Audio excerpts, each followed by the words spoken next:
maniniwala ba sa Gutesa na mag-aabogado ako para sa'yo?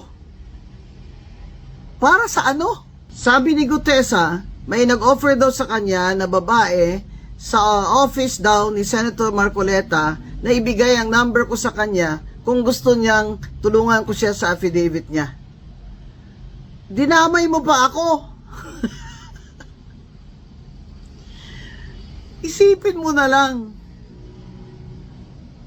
With my status as a retired COMELEC commissioner, a former COA commissioner, law practice for 25 years, and you see my law practice was really focused on women's rights. Isipin mo na lang, ay maniniwala ba sa Gutesa na mag-aabogado ako para sa'yo? Para sa ano? Will I have anything to do with Zaldico, your boss, at the time? Pero syempre, mas mabigat ang maleta, hindi ba Gutesa?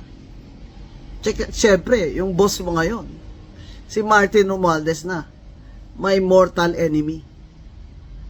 Kaya sana makulong kayong dalawa.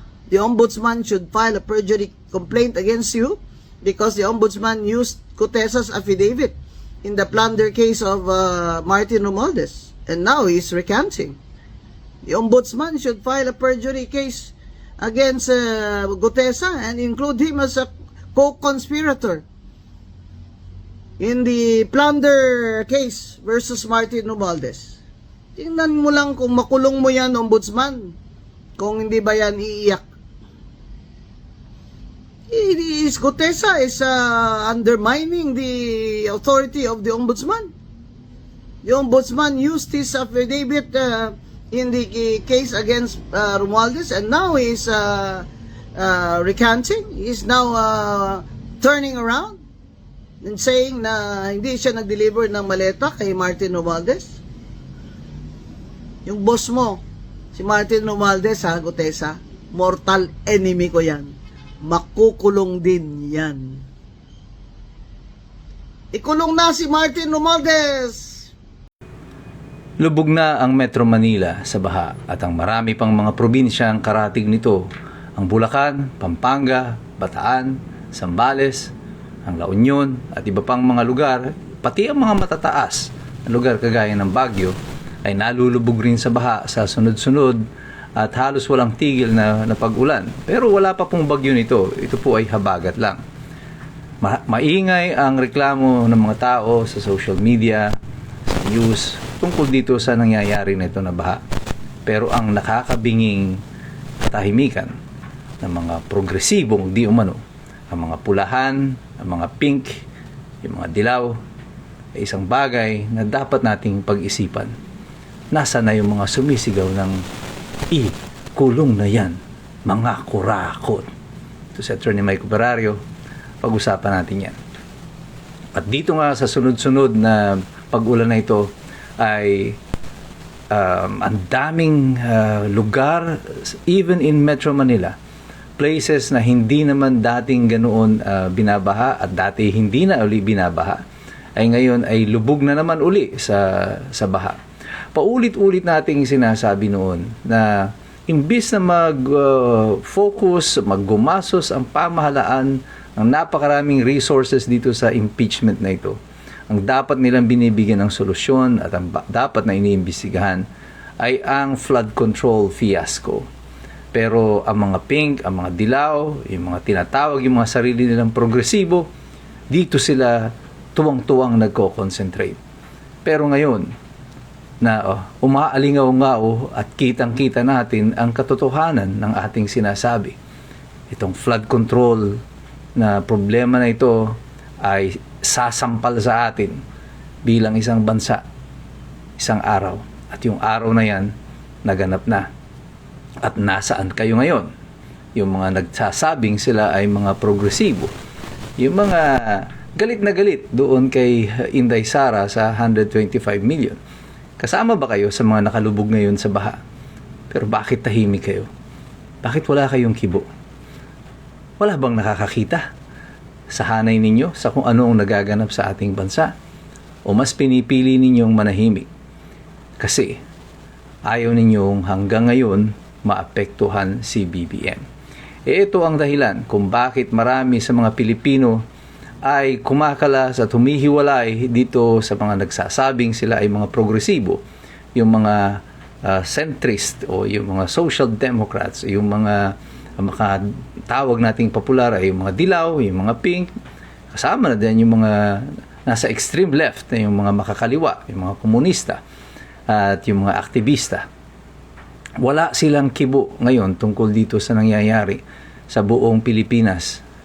Ang kalikasan na ang nagre-reveal sa atin ng katotohanan na isang malaking fiasco, isang malaking kahangalan na tayo ay unahin at gumastos tayo ng 400 milyon para dito sa impeachment habang ang bansa natin ay nalulugmok. Marami ang tumatawag na tigilan na itong impeachment nito kasi sayang ang pera. Pero hindi nila ititigil yan. Kaya ginawa ng kalikasan, siya na nagpatigil. 1 linggo, walang pagdinig ngayon sa Senado dito sa impeachment dahil na nga dito sa pagbaha. Dito pinakikita sa atin ng kalikasan na mismo kung gaano kalayo ang prioridad ng pamahalaan sa kung ano talaga ang dapat nating tunay na sinasagutan. At ang ginagawa ng gobyerno ngayon, puro mga propaganda pa rin. Nasa gitna na tayo ng kalamidad, ang dami-dami ng mga tao ang apektado.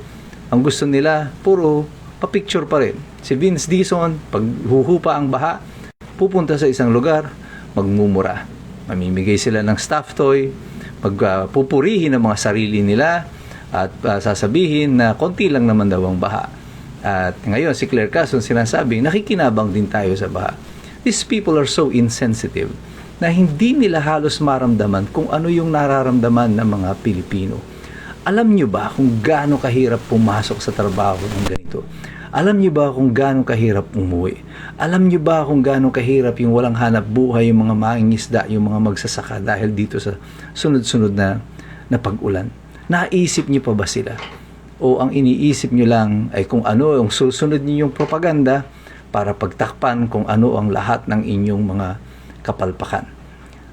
Maraming mga tao ang didistansya sa mga progresibo kasi ang alam nila, kaya kayo tahimik kasi kayo ay mga kasabwat.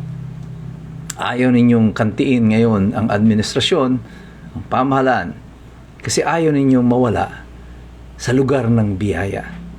At kung may mga nakikinabang dito, hindi ang taong bayan, kundi kayo-kayo lang na mga malapit dyan sa pinggalan, yung malapit sa kusina, kayo ang mga tunay na nananaba.